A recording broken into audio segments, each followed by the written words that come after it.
Hey guys, welcome back to Woods Tree Farm. I'm Phil, and today we're going to do a little test, something I've been thinking about for a while now. And I want to do a comparison between my Wolf Ridge, a horizontal splitter, and this Split Force, a vertical splitter. So in case you missed my video the other day, I have on site here the Split Force SF9T. It's their trailerable model, and I would say it's very much in line with the Wolf Ridge VS 17 or the Easton made Axis, though on the spec sheet the Split Force does have more splitting power, has 26 tons versus 17 on the Wolf Ridge. So if you're thinking about a vertical splitter, this is definitely one that you should probably be in your contenders list, because in terms of performance and value, I think this one is right there with all the others in the industry. In terms of value, might even be a little bit better. At $10,900, this is $1,000 less than the Wolf Ridge, and that includes the upgraded 72-inch table that this model has.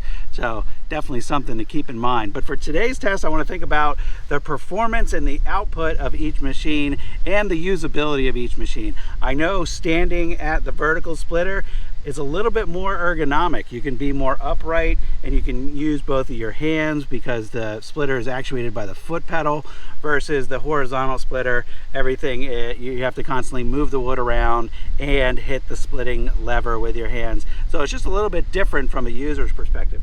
But today we have pretty much the same wood. Let me show you. So I got a couple logs out and went pretty much cut for cut with every log. So we've got some like 7 to 8 inch stuff here, some smaller stuff, nothing really huge in this set, and nothing very knotty. It's all straight grain stuff. This will split pretty easy. But we have the exact same number of logs here for the Split Force, and the exact same number and size of logs over here for the Wolf Ridge.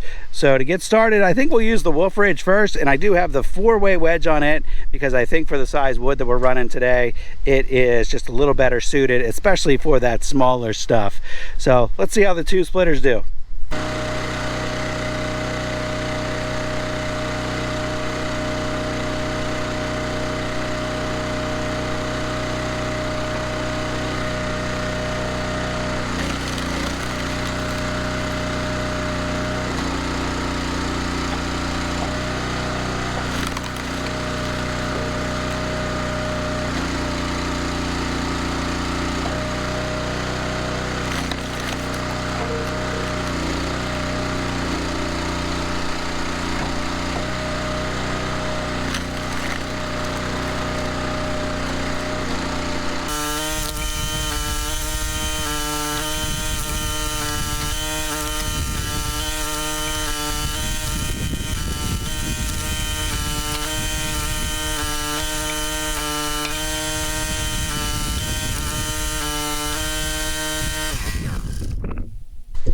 All right, so that was 9 rounds through there, just short of 2 minutes, which, yeah, it's fine, it's good.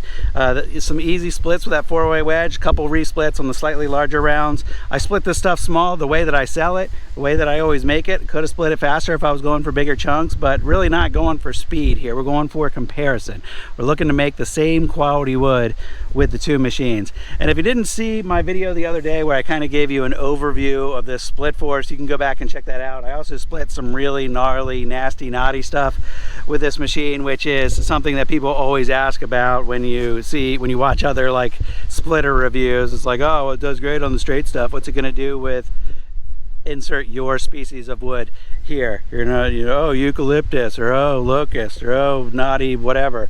So anyway, I did some really gnarly, nasty, knotty stuff the other day. This is all nice, straight grain stuff. So Split Force, 72-inch table, plenty of room to work here with these couple rounds. Foot pedal to actuate, so I'll be able to keep my hands on the wood at all times. Let's see how it does, see if we can beat 2 minutes. I don't know that we will, but I think there's going to be some differences that we can talk about running the machine.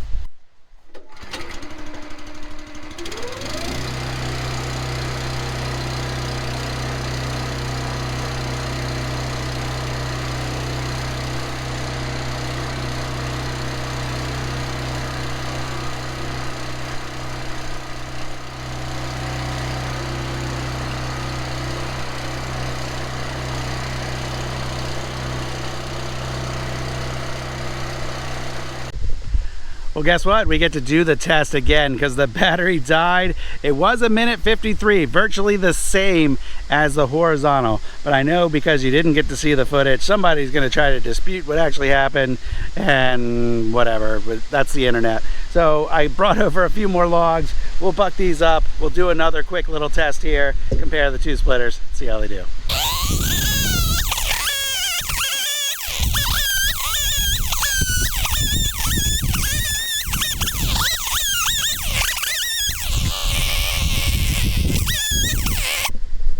Okay, so for round two, we have two 8-inch rounds, four 5 to 6 inch rounds. We'll blow through these really quick and then we'll talk about the difference.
A minute 23, easy peasy.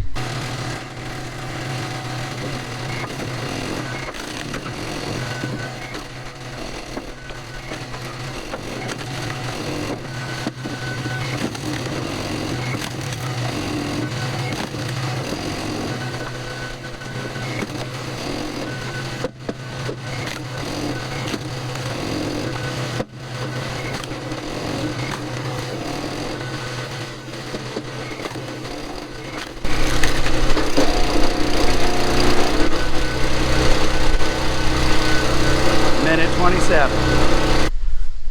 Well, as far as these tests go, I think as speed and output and productivity, neck and neck with this kind of wood anyway. The first test where the battery died, the split force was a couple seconds faster than the Wolf Ridge, and on the second test, the Wolf Ridge was a couple seconds faster than the split force, but probably within a reasonable margin of error because it was just a couple seconds for each one. So as far as output goes, pretty consistent with this type of wood. Now I think I'm going to do one more video in a day or two when get some really big wood. I've got some rounds that are of considerable size. I'm actually going to need the tractor to lift them up, and we can see how this does and how the Wolf Ridge does. I've done big wood on the Wolf Ridge before. It's a chore to manage and get it up on the log lift, and then once you break it up into pieces, it's a chore.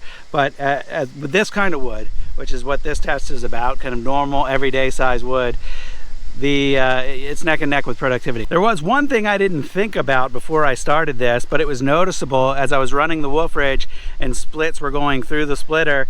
The splitter will continue to push the splits off of the table, and it'll end up building a pile at the end of the splitter on its own. You don't need to manually remove the wood from the splitter to move it somewhere else. The splitter continues to move the wood for you, and that's a big difference with the vertical splitter. Every piece of wood I need to move out of the way. I was thinking ergonomically and comfort wise, the vertical splitter was going to be better in every way, but with that in mind, having to move the wood out of the way, that was one thing where the vertical splitter is not better. I do like, though, with the vertical splitter being able to maintain both hands on or near the wood at all time and not having to worry about moving a lever back and forth. Though with the horizontal splitter, it's very easy to get into the routine of just reaching over, smacking the levers. So it's not like it's that big of a burden, but it is a different process, and I can stay upright the whole time working with the vertical splitter, where I have to constantly reach for resplits or reach for new rounds off of the log lift with the horizontal splitter. So there's a lot more bending over and reaching with the horizontal splitter than there is with the vertical splitter. All right, so you guys let me know what you think about the comparison between horizontal and vertical, and if there are some additional considerations that you think people should be thinking about when considering a vertical or horizontal splitter. Leave those in the comments, and it's maybe something I can weigh in on a future video as well. But until next time, hope you guys enjoyed this one. Give me a thumbs up, and I'll see you on the next video. Bye-bye.